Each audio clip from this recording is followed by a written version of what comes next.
السلام عليكم ورحمة الله وبركاته. الحمد لله رب العالمين والصلاة والسلام على أشرف الأنبياء والمرسلين وعلى آله وأصحابه أجمعين. Welcome to another episode of the Maradia Show. I'm your host Shadid Muhammad, where we are meeting people where they are. Today, inshallah ta'ala, will be our last discussion on the topic of 10 ways to determine your readiness for marriage. And hopefully after, this class, the objective here was not to steer people away from getting married. The objective here was to get people to be more realistic about themselves. As I said earlier, just going home every day single, tired of being single, tired of being alone, is not the sole criteria to determine your readiness for marriage. That, going into marriage should be there's a whole process that starts with you as an individual, you working on you to determine whether or not you are actually ready for marriage. And hopefully the things that I've mentioned up to this point, will serve as a gauge, will help you to decide whether or not, because nobody can determine for you whether or not you are ready for marriage. Nobody can determine that for you. The only person that can decide that is you. I'm just trying to give you a gauge whereby you can kind of look at the gauge, and in comparison to yourself, and begin to say to yourself, am I really ready to make this decision? Am I really ready to make this move? All right. So our last discussion today, something very important, oftentimes neglected. How do you know that you are ready for marriage? That you are willing to communicate openly with your spouse. If you are not willing to communicate, let your guards down, and learn how to communicate with the person that you say that you love, then you are not ready for marriage. You are not ready for marriage. I'm sorry to tell you that. Some of us, we think communication is just about getting our point across. We think that communication, we use communication for the wrong reasons. All right. So communication, let me explain to you what communication means to a marriage and why it is so vitally important. The purpose of communication in a marriage, in any relationship, but we're talking in specific terms of marriage. The purpose of communication is for what? Is how we exchange our views. That's how we exchange our views. You have a view about something, about an incident, about an individual, about a situation. And the way that you communicate your view to the person is, the way that you express your view to the person is through communication. All right? That's the way you express your view, through communication. We also use communication to, get our needs met. You have a need, something that you need from your spouse. All right? And in order for that need to get met, there is a certain language that you have to use in order to communicate, in order to express your need to your spouse, in order to get that need met. Some people have needs that have not been met for years in your relationship. If that is you, I'm talking to you right now. I'm talking to you right now. If you have been in a relationship, for those of you who are not Muslim, for those of you who are Muslim, if you have been in a marriage or a relationship for some time, for years, and you still keep communicating the same thing over and over and over to your spouse, only to be met with the same lack of adherence or lack of response to your communication, the problem is not your spouse. The problem is the way that you are communicating. The problem is the way that you are communicating. And by the end of this discussion, hopefully you will learn how to communicate differently. People receive information differently. The way that you like to be communicated to is not necessarily the way that your spouse likes to be communicated to. You might be the type of person who likes people to give it to you straight up, give it to you straightforward, straight up, no chaser. Don't sugarcoat things for me. I want it straight up.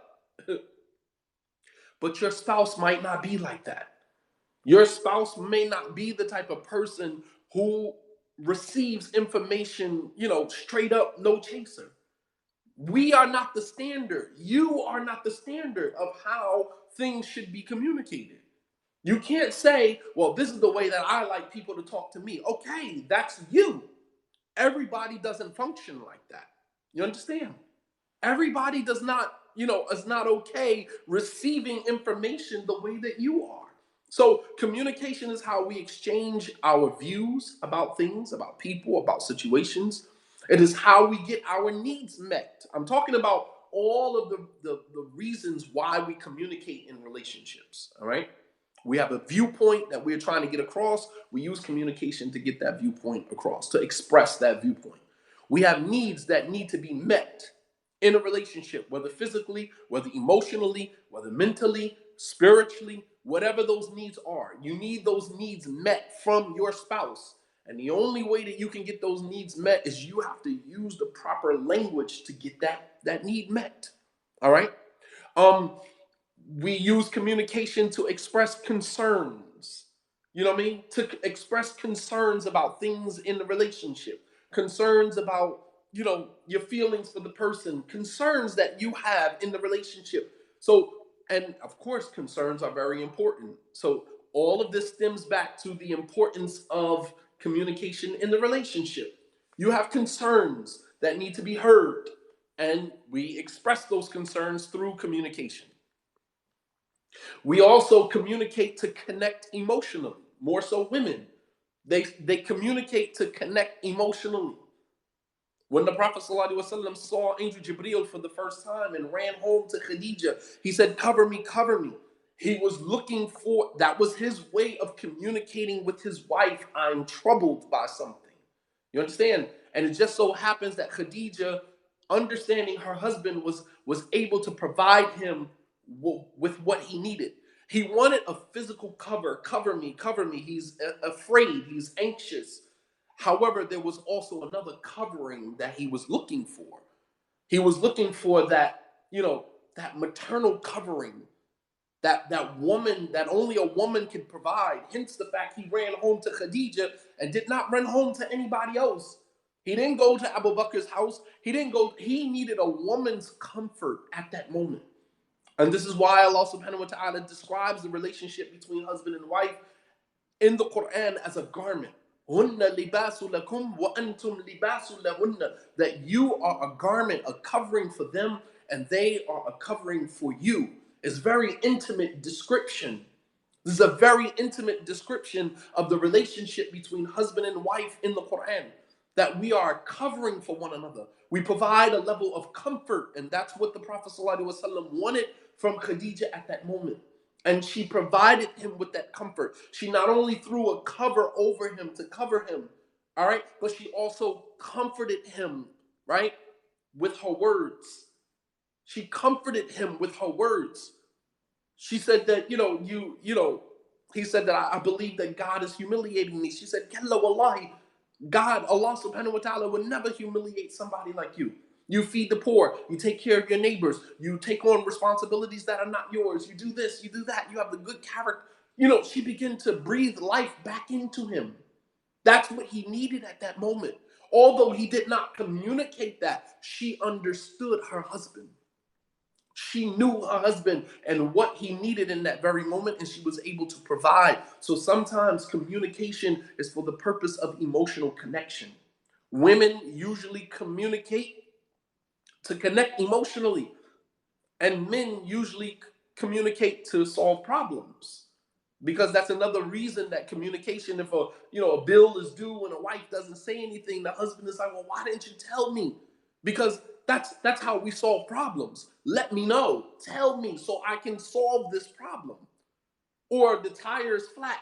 Why didn't you say something to me yesterday that you saw the tire going down so I could have taken the tire to the shop to get fixed? Why do you wait till the tire is completely flat to tell me, oh, the tire in my car is flat? We communicate as men to solve problems. You follow me? While women, in many instances, communicate to connect emotionally. All right?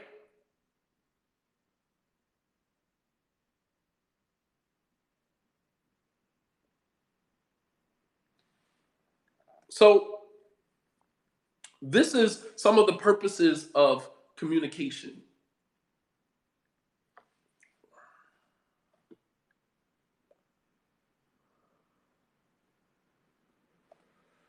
So,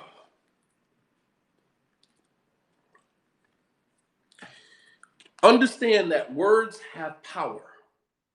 Understand that words have power. Words are very powerful.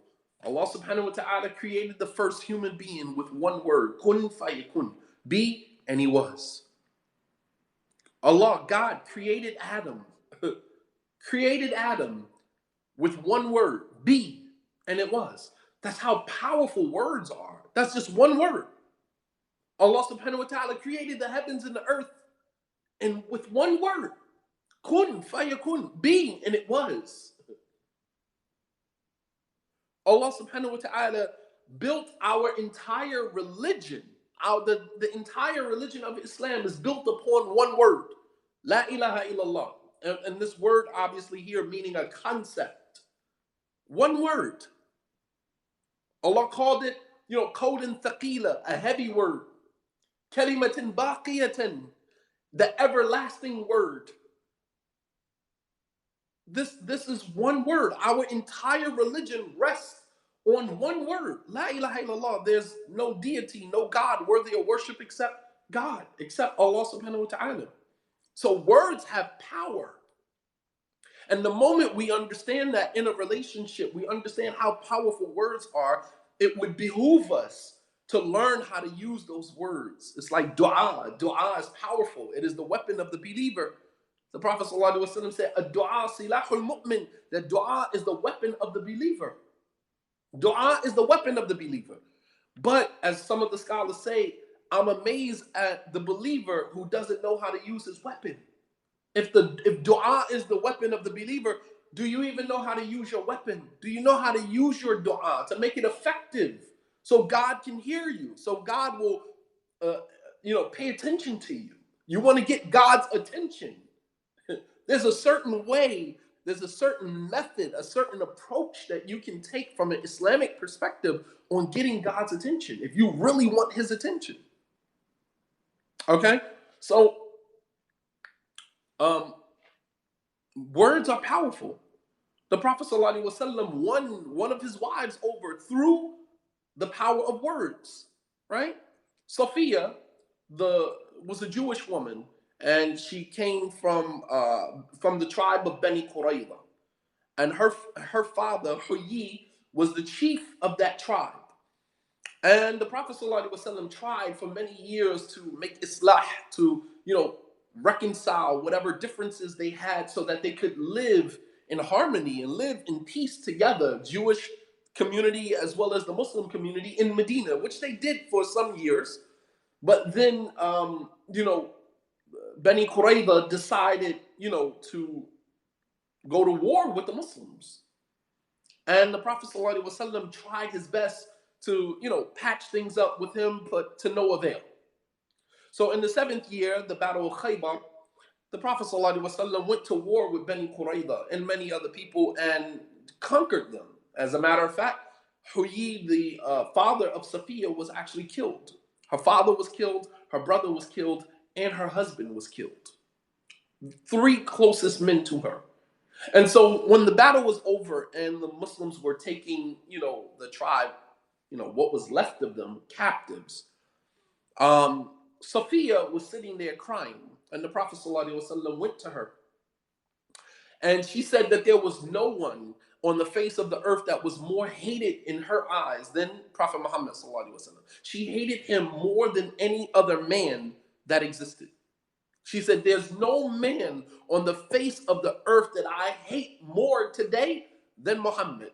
He killed my father, he killed my brother, and he killed my husband. No man that I hate on the face of this earth more than Muhammad. And what did the Prophet ﷺ do? Did he just leave it at that? No, he went over to her and he communicated with her. Even someone that disliked him, even someone that hated him, he went over to her and he communicated with her. He had a discussion with her to give her his side of that narrative. Sophia's only looking at it from one perspective. My husband is dead. My father is dead. My brother is dead. Three of the closest men to me in my life, three of the men that meant the most to me in my life are dead because of Muhammad. Sallallahu Alaihi Wasallam. Did the Prophet ﷺ leave it at that? No. He took the time to explain to her what happened, his side of the narrative, communication. So she went from being someone who hated the Prophet ﷺ more than anyone else to actually end up being his wife and her uttering the comment that there was no man that I loved more on the face of the earth than Muhammad sallallahu alaihi wasallam. How does a man go from being the most hated person to the most beloved person? Through communication. You understand how powerful communication is? How powerful that is? She said there was no man on the face of the earth that I hate more than Muhammad. He killed my father, he killed my brother, and he killed my husband. I don't hate any man more than I hate Muhammad on the face of this earth. And the Prophet ﷺ, after communicating with her, after talking with her, he said, your father, I tried to make amends with your father. For years, I tried to, write peace treaties. For years, I tried to live in peace and harmony with your father. But your father incited the Arabs against me. Your father waged war against me. Despite the fact that I tried, you know what I mean? Despite the fact that I tried to make amends with your father, I tried to live in peace and harmony with your father. He left me no option. He left me no other option but to fight him. And it just so happened that victory happened to be on our side. Victory happened to be on our side. And your father was a casualty of war. Your husband was a casualty of war. Your brother was a casualty of that war. But I tried. I tried to live in peace. I tried to live in harmony with them. You know that. And after expressing that to her, the Prophet ﷺ said to Sophia, I'll make you an offer. How about you convert to Islam? And I'll marry you. And after marrying you, I'll make your dowry, I'll free your whole entire tribe. I'll make your dowry the freedom of your tribe. Meaning we'll let them go. And Sophia took the offer. She converted to Islam. She married the Prophet ﷺ because she knew she was dealing with a real man. She understood what he was saying. That, yeah, I get it. Yeah, my father was just adamant about going to war with you. She had no other choice but to acquiesce at that moment to what he was saying because it was the truth. And she realized that if I was ever going to be married to any man after my husband, it would be a man of that caliber. And she married the Prophet ﷺ and freed her entire tribe as a result of that. You know what I mean? Like, that was a political move. I mean, not saying that love was not involved in that or feelings were not involved in that. Obviously, the Prophet ﷺ at that very moment, he's the knight in shining armor. You know what I mean? Like, he looks like a real man in that moment. You know what I mean? He's the head of the leader of the Muslims who, he spared a lot of them. You know what I'm saying? Like, and Sophia knew that if the shoe was on the other foot, her father, her brother, her husband, they would have never spared the Muslims like that. So she saw the Prophet ﷺ in essence who he really was. He was really a knight. He was really a warrior. He was really an honorable man. You know what I mean? He was honorable. Because if the shoe was on the other foot, her tribe would not have left the Muslims anything. There would not have been any captives of war. They would have slaughtered the Muslims. But here, the Prophet ﷺ, as it was, a habit with the Muslims, number one, they didn't kill women. They didn't kill children. They didn't burn down their homes. They didn't burn down trees. They didn't destroy property. You understand? It was an honorable wars that were fought from an Islamic perspective were done with honor. They didn't kill women, they didn't kill children, they didn't destroy property. You understand? And Sophia knew that because she had watched her father, her brother, her tribe go to war with other people, and the outcome was very different. The outcome was very different. And so now here's this man, this knight, this warrior standing in front of you saying, hey, I can get you out of this situation. You don't have to end up somebody's captive, somebody's concubine. I'll wife you. You don't have to be somebody's concubine, somebody's captive of war. I'll wife you. I'll make you one of my wives in exchange for the freedom of your entire tribe. It was a political move. And Sophia, she converted to Islam and she married the Prophet ﷺ. Not because she was afraid, not because she felt like her life was in peril, but she saw the situation for what it was. That this man is a warrior. This man is an honorable knight. He didn't have to do that. The Prophet ﷺ didn't have to do that.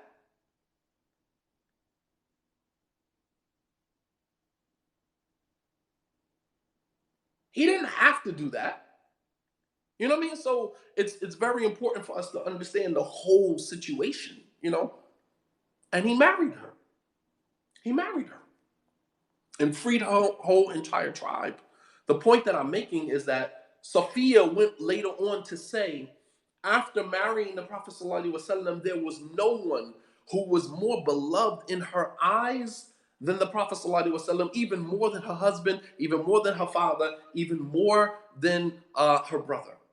That she loved the Prophet. She went from hating the Prophet ﷺ to loving him. And if this could happen with two people who were complete strangers, what do you think communication, given the right type of communication, can happen between a husband and a wife? If this situation can happen between two strangers, what do you think can happen when communication is effective between husband and wife? Sophia said that he was the most hated person to me. There was no man on the face of the earth that I hated more than Muhammad. He killed my father, he killed my brother, he killed my husband. And she went from that, after the conversation between her and the Prophet ﷺ, she said, there was no man on the face of the earth that I loved more than Muhammad. Even more than my father, even more than my brother, even more than my ex-husband. SubhanAllah. She went from one extreme to the other as a result of what? Effective communication. The Prophet ﷺ didn't owe her any explanation. He was the leader of the Muslims, the prophet of God. He didn't owe her any explanation, but he took the time out to explain. Sometimes as men, we feel like with our women, I don't owe you an explanation. This is especially true when men decide to go into polygyny. And I hate the fact that this particular scenario keeps coming up, but it is so rampant in our communities. It's, like I would be remiss if I didn't mention it. But you have men who will decide to go and take a whole other wife. You got a whole wife, a whole family that you've taken on outside of the one that you're already with. And you feel like I don't owe my wife any conversation. I don't owe her any conversation. You do. How could you say, oh, it's not from the Sunnah. I don't have to tell my wife. Okay, even if Salemna, even if we said, okay, you don't have to tell your wife that you are marrying another woman. Does your wife, is she entitled? Do you think that she deserves a conversation? Let's rule out, because we like to play with these semantics. Oh, it's not her right to know, and I don't have to tell her, or whatever the case may be. Okay, let's salemna. I submit to that. You don't have to tell her. Does she deserve a conversation? Does she deserve a conversation? And I don't think that there's any man in his right mind that will say, no, she doesn't deserve a conversation. She's put up with so much of your stuff. She's put up with so much of your stuff throughout the years. And then you decide to go and take on a whole other family. And you can say with a straight face that she doesn't deserve a conversation. So let's take the whole, Islamically, I don't have to tell her. Let's remove that. Let's remove that. Does she deserve to know? Does she deserve a conversation? And if you say no, she doesn't deserve a conversation, then that speaks volumes to how you see your relationship with her. Because if she doesn't deserve a conversation, what else doesn't she deserve? Because she doesn't deserve her rights at that moment. She doesn't deserve to be heard. She doesn't deserve to be, her feelings doesn't deserve to be considered. Any of that. There's a whole string of things that go along with a man saying, I don't owe her a conversation. I don't need to have a conversation with her. All right, so what else doesn't she deserve? You know what I mean? Just something to think about. Just something to think about. If the Prophet ﷺ, if Safiya can go from being someone who said that Prophet Muhammad was the most hated person to her in her life, to being the most beloved person in her life, even more than her father, her brother, and her ex-husband, through a simple conversation. You see how powerful words are? How powerful communication can be? And there are different types of communication. Guys, I hope you guys are following me. You understand, the foundation of this conversation. Understand how this man, Muhammad ibn Abdullah, sallallahu alaihi wasallam, he went from one extreme to the other in the eyes of a woman who was a complete stranger through a simple conversation. A simple conversation. And if that conversation can be that impactful and that effective to someone who was a complete stranger, what do you think effective communication will do for a husband and wife who there is some history there? There is history there. You understand? So, as I make that point, understand that there are types of communication. There are different types of ways to communicate. Number one, sometimes communication is nonverbal, and that is a certain change in behavior, a certain facial expression, certain gestures that are done, and that is the person communicating to you without actually saying anything. And some of us are so oblivious that we don't even realize that there's a change in behavior, there's a change in attitude, and we don't get to the bottom of it. We just let the person sit in that situation without having a conversation. Is there something that we need to talk about? I notice your behavior is a lot different. I notice your tone is a lot different. Is there a conversation that we need to have? And then that opens the door. Yes, there's a conversation that we need to have. I don't necessarily want to have that conversation right now. Just let me work through my emotions right now, and we will have that conversation later on. Okay, cool. I know that there's a conversation waiting to be had later on. I'm anticipating that. But some of us don't even, concern ourselves with the change in tone, the change in behavior, facial expression. We don't even care. That is the person communicating to you. That is the person telling you without actually saying something is wrong. Another type of communication is spoken or written word. We say it, we communicate verbally. Some people are very good with communicating verbally. Some people wait until you leave and then they send you a long text.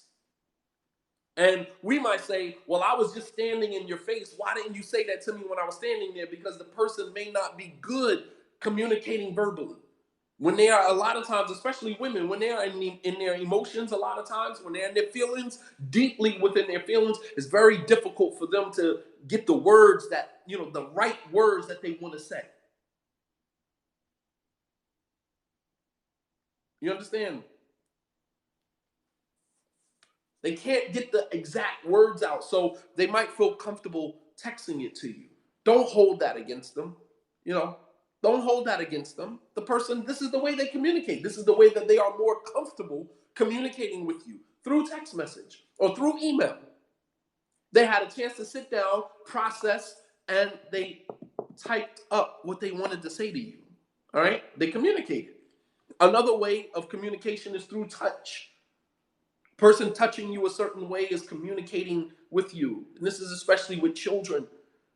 When children touch you a certain way, or children are, turned off by being touched a certain way, a lot of times their bodies are communicating with you that something makes them uncomfortable. Something has made them uncomfortable. Someone has made them uncomfortable. It's very important that we understand how communication works. Also, emotion. We communicate through emotion. And then we communicate sometimes through the situation.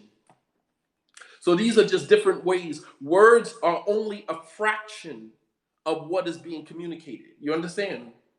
I'm not getting into, 30% and 70% is nonverbal. I'm not getting into that because even amongst, clinicians, that is not necessarily totally true. But what we do know is that most of what is being communicated to a person is not through words. It's not through words. Words are only a fraction of what is being communicated, because a lot of times people don't know their go-to is not verbal. Their go-to might be nonverbal, might be emotional, might be through other measures, other means of communication. All right? So very important for us to understand how powerful communication is and how, vital it is for the healthiness of our relationship. Man, if you're not ready to learn how to communicate with people, then you're not ready to be in a marriage.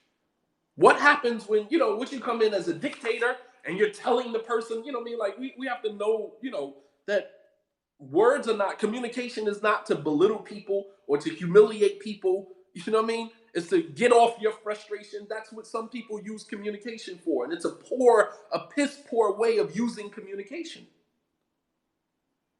Some people don't communicate at all and expect the other person to figure it out. Like we're supposed to be mind readers. Like you are a freaking Rubik's Cube, and I gotta line up the reds and line up the whites and line up the yellows and line up the blues in order to get to the bottom of what the hell is going on between us. You are not a Rubik's Cube, and I'm not a genius.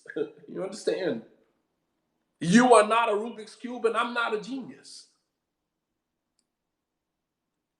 Don't expect me to automatically know what's wrong with you. Communicate. Open your mouth. A closed mouth does not get fed. Open your mouth and communicate with me so that I know what is wrong so I can fix it. And this is more so with men because we use communication a lot of time to solve problems. Tell me what's wrong and give me an opportunity to fix it. All right, so let's talk about poor communication. Reasons why people have poor communication in their relationships. Why people have poor communication in their relationships. At the top of the list of the reasons why some people have a poor communication in their relationships is resentment. At the top of that list. Resentment. When you have some built up, pent up frustration, because that's what resentment is. Resentment is as a result of unmet needs, which has now morphed into severe frustration with a person.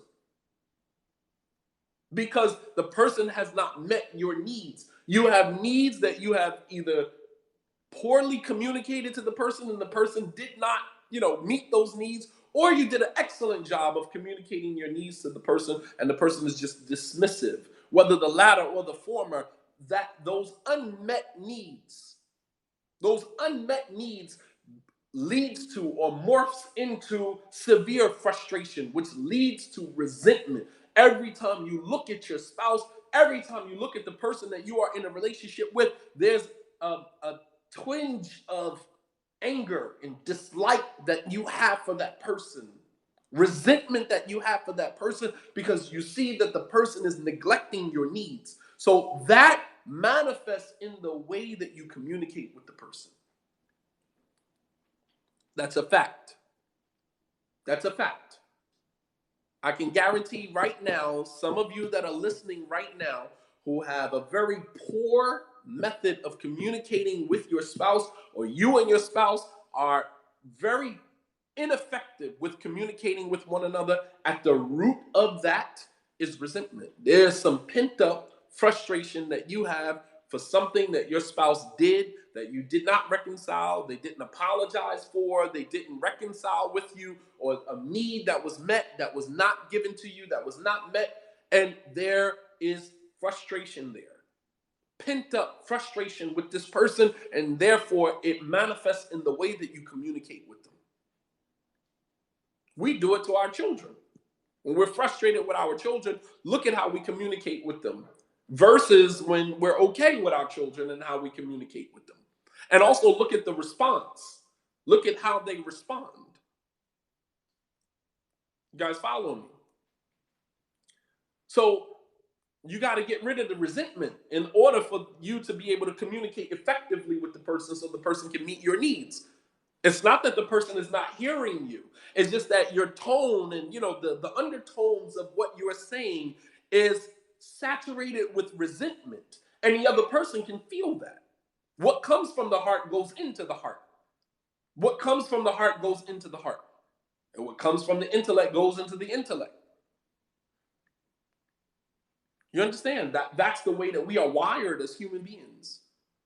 So a person can feel that you are communicating to them from a place of resentment. They can feel it. No matter how much we try to mask it, no matter how much we try to act like, I'm good. I'm good. No, you're not good. You're not good. And the other person can feel it. The other person can feel it. And perhaps that's one of the reasons why your communication, is not being responded, is not being received in the best way. No matter how much you try to mask it. We are spiritual beings having a physical experience. So whatever is going on inside of you, you can't hide that. The other person can feel it. No matter if you choose the right words and you're talking calm or whatever, they can still feel it. They can still feel the resentment. You understand? So this is one of the reasons for poor communication, resentment. So you have to learn how to forgive the person. You got to get to the root of it. Stop saying, I'm communicating with the person, they're not hearing me, they're not responding to me. There's a reason why the person is not responding to you. There's a reason why the person is not responding to you. Number 2, for the reasons of poor communication is competition. Competition, that you are both in competition with one another, trying to get your point across, trying to outscore the other one. You understand? You're trying to outscore the other person. So between you and your spouse is a constant competition. And you use communication as a way of doing that. All right?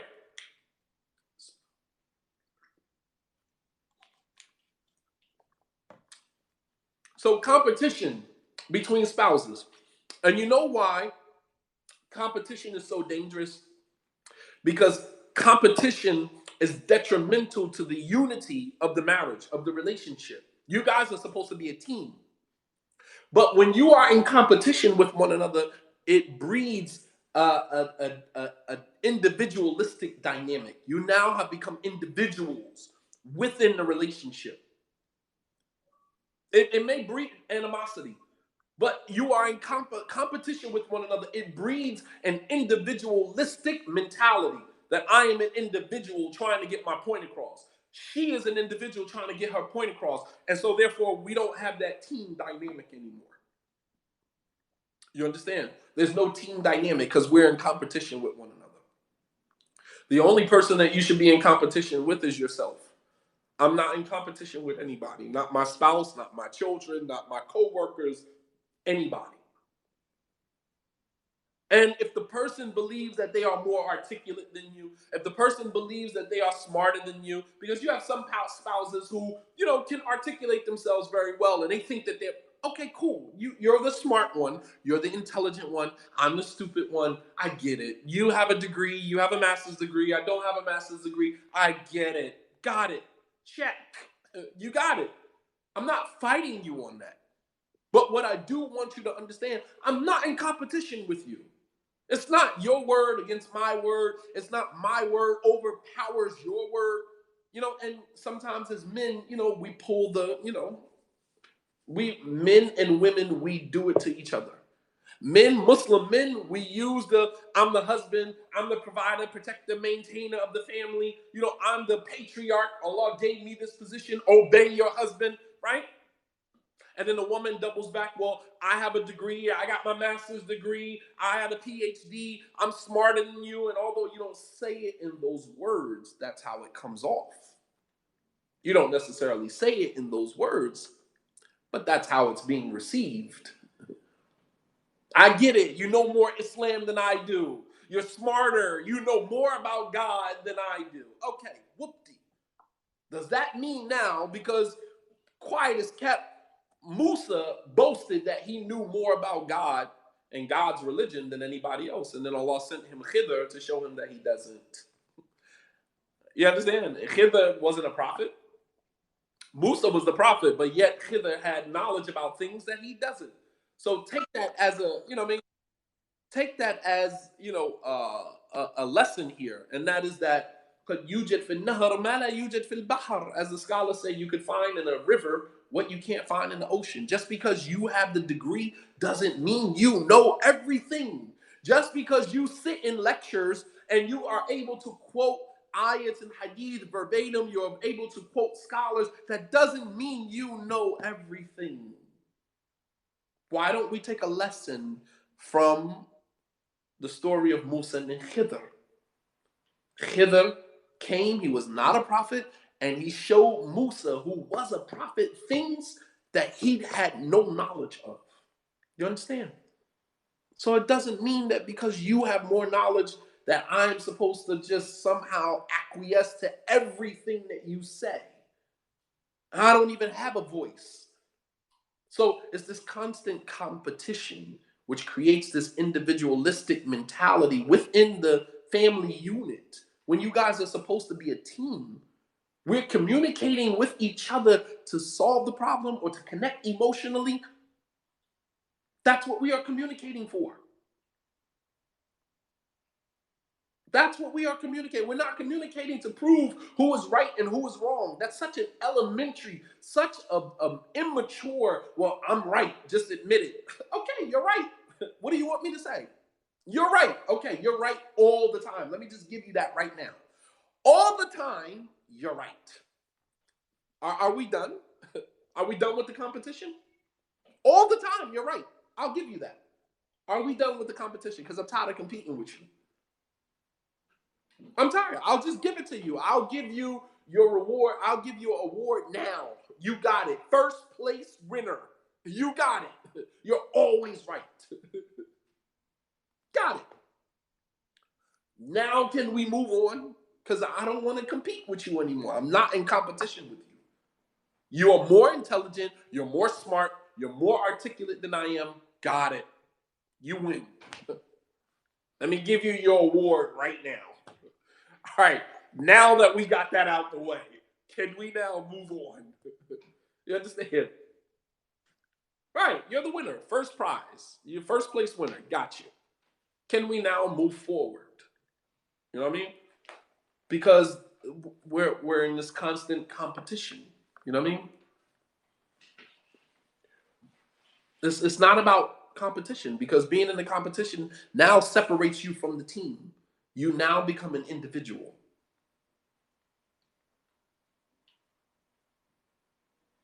So when you see the other person trying to compete, how do you switch it up to become, don't compete.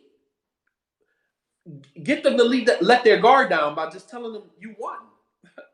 That's the greatest way to make a person let their guard down. Make them feel like they've already achieved their goal. So there's no need for you to go any further. No need for you to push. You don't have to push on the throttle anymore. I will give you that. I'll give it to you. You understand? There's no need to compete. I'm not in competition. You can have it. You got it. You got your point across.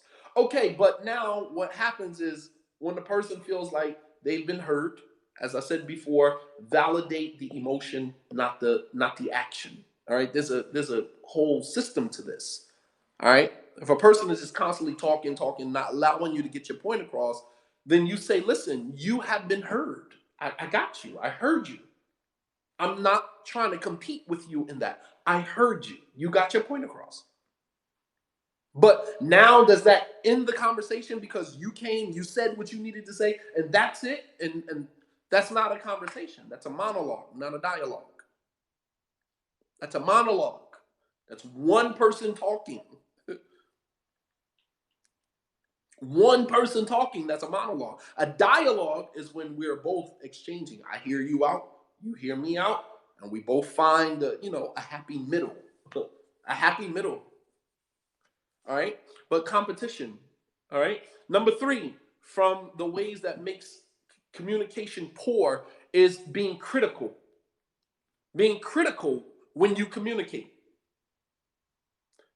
When you're critical of the person, all right, of what they did, how they did it, or whatever the case may be, you don't leave room for a conversation because the person walks away feeling like you just broke me down. You deconstructed me. Criticism should be constructive, not destructive. You understand? Criticism should be constructive, not deconstructive. Big difference between the two. And when it's deconstructive criticism, you are breaking the person down. You are coming for their intellect. You're making the person feel stupid. You're making the person feel retarded. It's one of them situations where after the conversation is over, you feel like, damn, I don't even know why the person even married me. You know what I mean? I must be the dumbest person on the face of the earth. I must be the most idiotic, dumbest person on the face of the earth. You walk away from the conversation feeling just like that. Not because you have some insecurities and a person might have triggered some of your insecurities. No, I'm talking about legitimately breaking you down in the conversation, making you feel like you are the stupidest person in the world. That's not, that is deconstructive criticism. You have broken the person down to their smallest, the lowest molecule. There is no more after that. The person has literally deconstructed you and then walked over top of you after the conversation is over. Right, you feel worthless. But constructive criticism, how does constructive criticism work? Let's deal with that right now. How does constructive criticism work? That you're pointing something out to the person, not to break them, but to bring something to their attention. You understand? To bring something to the person's attention. So, constructive criticism, let me give you an example. Constructive criticism is that you lead with something that keeps the person on their feet. So you say, honey, I love you. I love you. But you cannot do this, or you cannot go outside with, sandals on with a pair of jeans. You can't do that. Come on, honey. I love you. You understand? You lead with something that allows the person to have some stability. You're not chopping them down like you're hitting a tree with an axe. Just keep chopping away at it until it eventually tilts. You always lead with something. As the Prophet ﷺ used to always lead with his companions, Inni la uhibbuka fillah. I love you for the sake of Allah. But don't forget to do this. He said to Mu'adh, he said to Abdullah ibn Mas'ud, he said, Inni uhibbuka fillah. I love you for the sake of Allah. He said to Mu'adh ibn Jabal, I love you for the sake of Allah. But don't forget to say at the end of every salah, Allahumma a'inni ala dhikrika wa shukrika wa husni ibadatik. He said to another companion, أحبك في الله لكن لا تكن مثل فلان كان يقوم الليل ثم تركها. He said, I love you for the sake of Allah, but don't be like so-and-so who used to get up at night and pray and then he stopped. You understand? He led with, I love you for the sake of Allah. That gives the person that affirmation. You are affirming that I love you. So what I'm coming with after that should not penetrate my relationship with you. My relationship with you is still based on love. I still love you. However, there's something that I need to tell you. So I'm going to lead with I love you first. And then I'm going to tell you what I need to tell you in a way where it, you know what I mean? Like, it's not going to affect you to the point where you feel like I've broken you. You understand? And this is for men and women. Because some of us, we come from environments where our tongues had to be sharp. If you grew up in the ghetto, you grew up in the hood, you grew up in urban environments, your tongue had to be sharp in order to survive in those environments. We used to play the dozens. We used to hike and crack on people all day long. Wallahi, my children still do that. I got to intervene at times and be like, yo, y'all need to chill out, man. Y'all going a little too far with it. My entire household, man, both homes is, I have a bunch of boys. So it's always a competition. It's always, trying to down someone. And although it's in the spirit of love, it's in the spirit of, just boys being boys. But at the same token, sometimes I got to intervene. Like, yo, y'all went to a little too far. Y'all need to chill out. You know what I mean? So it's very important for us to understand, we come from environments where our tongues are very sharp. We use sarcasm, as children. Sometimes we don't have the words, we can't articulate ourselves the way we want to parents, so we find ourselves becoming sarcastic. Sarcasm is just another form of anger, it's just another manifestation of anger. I can't really say to you what I want to say to you, so I'm going to use sarcasm. You understand? And I have two very sarcastic. You know what I mean? So, we have to understand that we come from environments where this was a defense mechanism. And then we go into marriages with people and we take that loaded gun with us and we firing off at the spouse that should be, our partner. And both men and women, we are very good at it. And we have to learn how to stop being so critical. And if you are going to use criticism, let it be constructive. Let it be constructive criticism, not deconstructive criticism. Don't break the person down. They say advice should be given like water to a plant, not so much that you destroy the roots, but just enough that you leave the stem, you leave the tree standing strong. You understand? That's how advice should be given. What's going on, Big Reg? You know what I mean? So that is how advice should be given. But if you are going to be critical, you're going to use criticism, let it be constructive criticism, not deconstructive criticism. And if you're going to criticize, then lead with, right? Lead with a word or two that reaffirms your love of the person so that they can let their guard down. If I tell you, oh man, I love you, but I gotta tell you something about yourself. You know what I mean?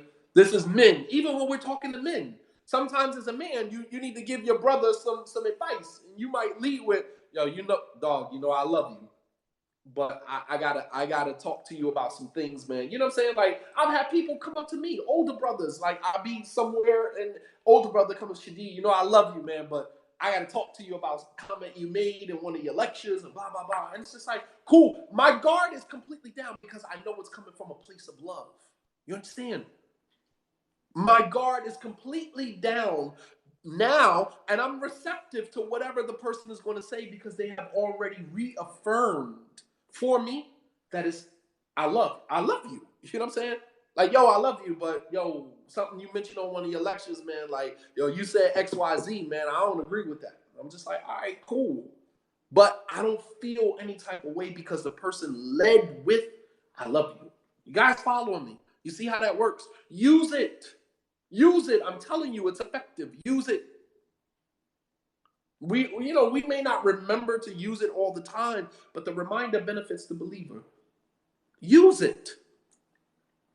Number 5, another way that makes our communication poor is talking at someone instead of talking to them.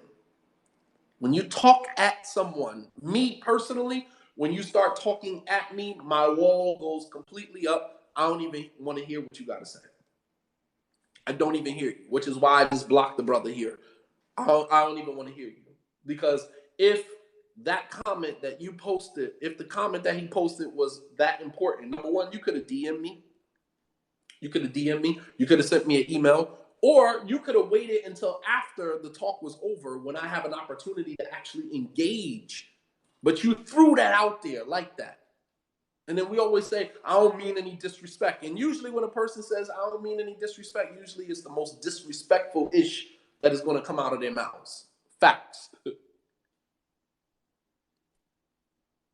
When a person says, I don't mean any disrespect, but usually what comes after but is the most disrespectful ish that's going to come out of their mouths.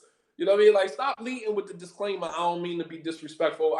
Like, nah, just say what you need to say because it's going to be disrespectful. You don't get to determine whether or not it's disrespectful. The person that is on the receiving end of what's coming out of your mouth is the one that determines whether or not it's disrespectful. You don't get to determine whether it's disrespectful. The recipient of your words are the ones that get to determine whether or not it's disrespectful. But talking at someone instead of talking to them. What is the difference between the two? When you talk at someone, you are basically putting them on a target and just throwing darts at them. You're not giving them an opportunity to process what you're saying because you are talking directly at them and not talking to. So, for example, I have a student in my class. He's going to the 8th grade this year. Kid, I love him dearly, mashallah. Love the kid dearly. Very smart kid. However, a couple of years ago, when I had him in about like the 5th or 6th grade, he talks very fast. And when he talks, sometimes he stands up out of his chair and he talks very fast and he shouts. He yells, he raises his voice when he's trying to get his point across. He gets very frustrated, right?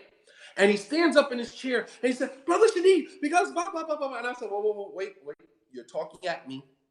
Talk to me.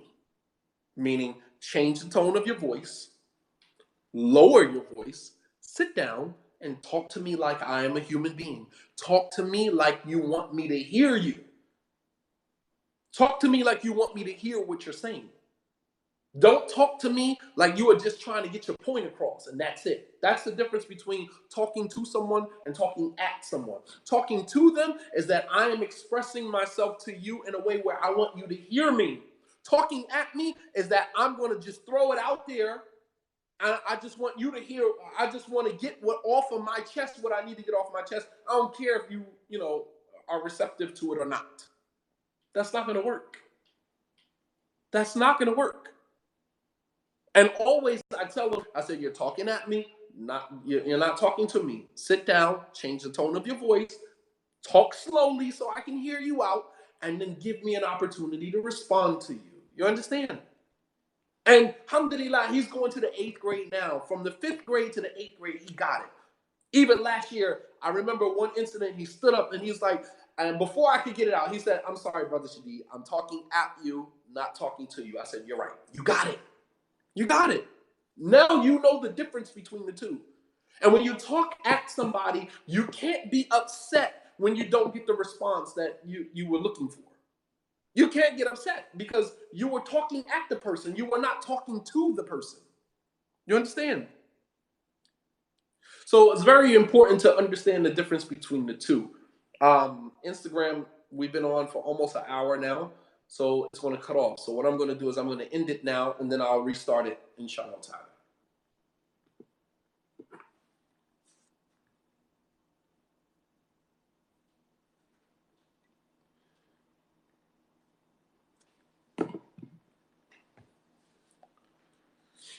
Okay.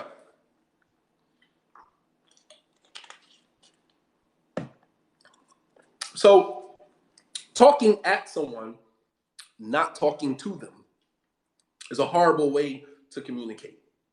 Your spouse, your husband, your wife walks in the door and automatically you just start firing off at them. It's like, do you want them to respond or are you just getting it off your chest? If you want me to respond, then I suggest that you change the tone of your voice. I suggest you take it, your octave down a few levels and you actually talk to me like you want me to respond to you. Because if you're talking at me, the only response I'm going to give you is to ignore you. I hit the ignore button. Boop. You are on knockoff until further notice. You know what I mean? Like, and God forbid is one of them spouses that are really good at putting you on ice. You know what I mean? Like, I'll ice you real quick. I could be the nicest person in the world, and I can be the meanest person in the world. I'm not the person. You know what I'm saying? Like, and in addition, like, talk to me the way that you want me to talk to you. Talk to me in the same way, the same fashion you would want to be talked to. Talk to me in the same way. I get it. You're frustrated, you're angry, you're upset. I get it. And we all get to that point. But if you are angry, frustrated, and upset, do you really think that this is the time to have a conversation? Why don't you go process? Go process. Go make wudu, make turakah, sit down, think about it, replay the situation over and over in your head, and then figure it out. Because right now, obviously, is not the time to talk. Because you're only going to talk at this moment only to get your point off, only to get your point across. You're not talking to be heard, to be understood, and to give me an opportunity to, reconcile, rectify the situation. You're not speaking. You're not using communication for what it is used for. You guys following me? So, if you are angry, frustrated, upset, maybe right now is not the time to talk. The Prophet ﷺ said that whoever believes in Allah in the last day, فَلْيَقُلْ خَيْرًا أَوْ لِيَصْمُتْ. Speak good or keep silent. When you don't have anything good to say, shut up. Shut up. Just be quiet. If you don't have anything good to say at that moment, then be quiet. Someone could say, all right, well, when I shut down and I don't say anything, then, it's another problem. Don't shut down. Just allow your spouse to understand that, yes, I am upset. I'm mad. I'm angry. However, right now, I don't have the words to articulate myself in a way where it doesn't come off destructive. You know what I mean? So give me an opportunity, let me process, and then we can have that conversation later. But I do want you to understand, I am angry, I am upset. But right now, I can't talk to you right now. It's the same thing that our parents used to say to me: get out my face, because if I hit you right now, I'm gonna hurt you. You still gonna get your ass whooped. You still getting the ass whooping. No cap. You still getting your ass whooped. However, I'm not gonna do it right now, because if I do it right now, I'm gonna really hurt you. You understand? I'm going to really, really hurt you. And I don't want to hurt you. You're my child. I love you. But, the ass whooping is coming. It's coming. You understand? You're not off the hook. It's just that right now, I don't want to hit you, because if I hit you, it'll be out of anger and out of frustration. And we don't discipline our children because we're angry. We discipline our children so they understand consequences. You understand? And I'm not in any way advocating physical beating of children, but whatever type of disciplinary action you decide to take with your children should be done because there's a lesson at the end of that. There's a lesson at the end of that. Not that I'm just doing it because I'm angry. You made me angry. You made me upset. You know what I mean? My 13-year-old took something that didn't belong to him, and I hit him in his body. You know what I mean? Like, I'm not pulling. Once they get to that age, I'm not hitting you. I'm going to hit you. I'm going to treat you like a man. I hit him with a couple of body shots. Boom, boom. And he started crying, right? And I said, the tears that you are shedding right now because I hit you are the same tears that I'm going to shed if I allow you to leave out of my house and think that taking things that don't belong to you is wrong, and you end up in a jail cell somewhere. So I don't feel sorry for you. I don't, you know what I'm saying? Like, I'm just allowing you to feel the same pain that I'm going to feel if you keep doing that. You understand? You go out into the world and you take something that doesn't belong to you, society is not going to have the same mercy on you that I am. You understand? So you getting hit with a couple of body shots and you crying because it hurts.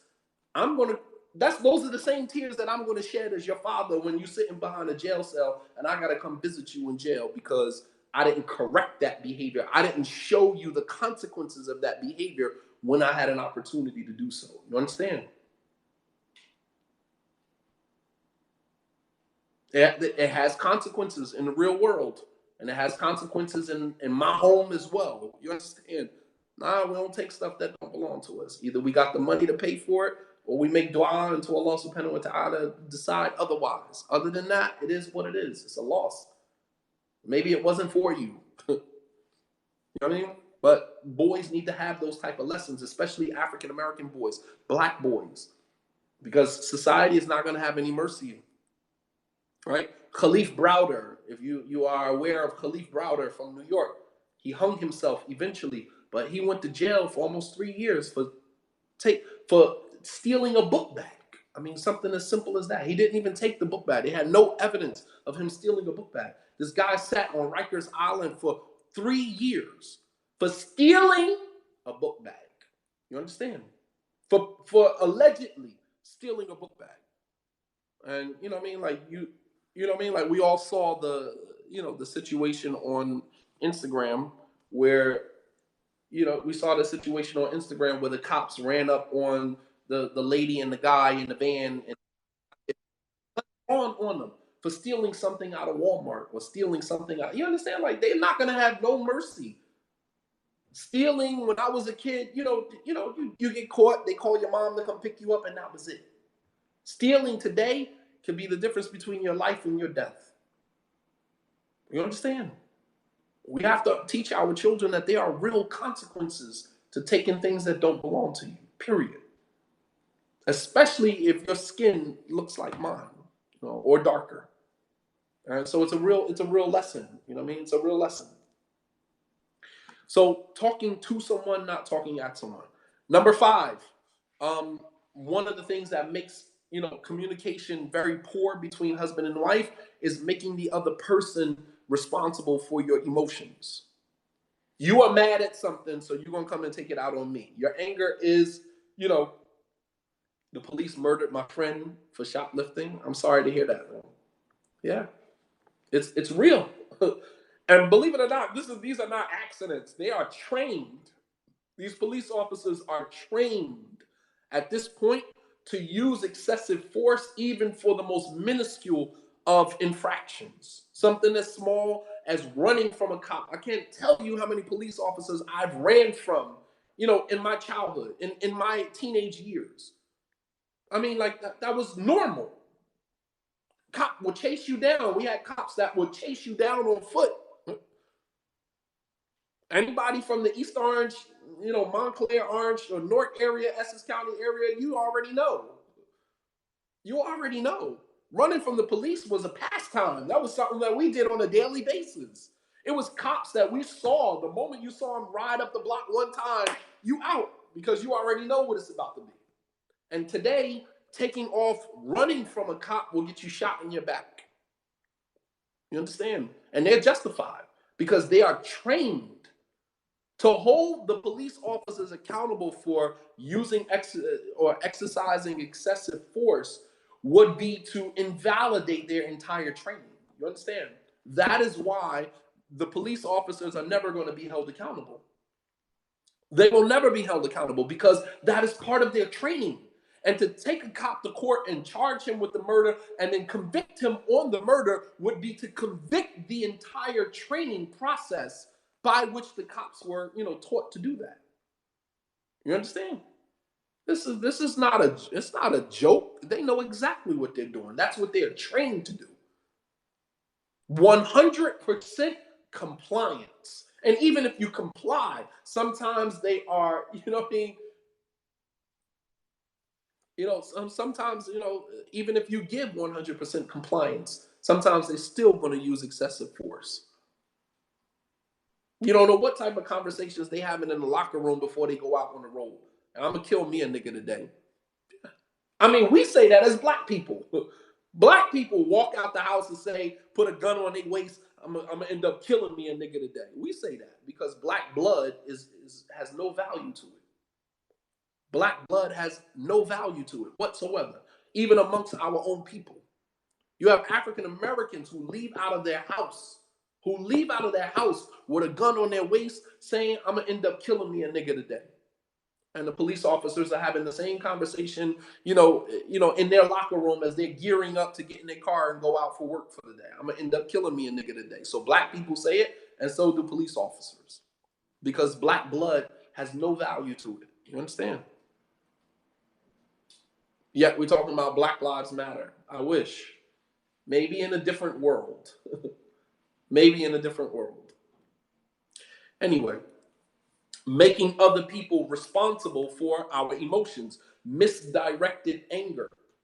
You are angry at something or someone else, and then you take it out on your spouse. So the communication is poor because the anger is misdirected. I'm not the cause of your frustration. I don't know what got you in your feelings. I don't know what brought you to this point, but it wasn't me. So why are you taking that out on me? Misdirected anger. And I'm gonna run through the other ones because we don't have a lot of time. Number 6, not understanding the love language.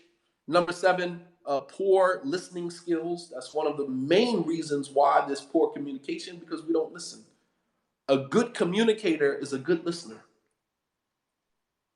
A good communicator is a good listener. We have poor, communication. A lot of times is as a result of poor listening. We're not listening. We listen to respond, not listening to understand the person's perspective. And number 8 is a lack of empathy. We don't empathize. We're totally concentrating on what I want to say and how I want to say it, and we can give a damn about how the other person is receiving it. So these are just some ways to, affect, that our communication is, affected in a poor manner, and kind of gives birth to this, back and forth. You know what I mean? Like, I seen a meme on Instagram that says, no grown man or grown woman works 40 hours a week and wants to come home and argue. Our goal should be to have better communication in the home. That's one less piece of my frustration puzzle.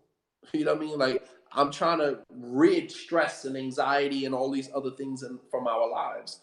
And, to come home and constantly argue and bicker with someone because they are so immature and they don't know the art of communication, like, we got to get better with that. Because this is contributing to my unhappiness. This is contributing to my anxiety. This is contributing to my depression. This is contributing to, many mental illnesses that we are walking around with. And we are contributing, triggering one another and contributing to one another's, we have to stop that, man. We have to stop that. And just sitting back, not reaching out to people, that can help you, and just thinking that things are going to get better with time. It doesn't work like that. That's not reality. You have to get help. If you are a poor communicator in your marriage, then you have to get help. You have to learn how to communicate. But just simply thinking over time, I'll mature and I'll figure it out, la wallahi, man. Not with all of the resources that are available to you. We have to do better with that. So this is what I wanted to present. Allah subhanahu wa ta'ala knows best. I had about time for maybe 2 questions. Periscope, inshallah, I'll turn you guys off and turn you back on.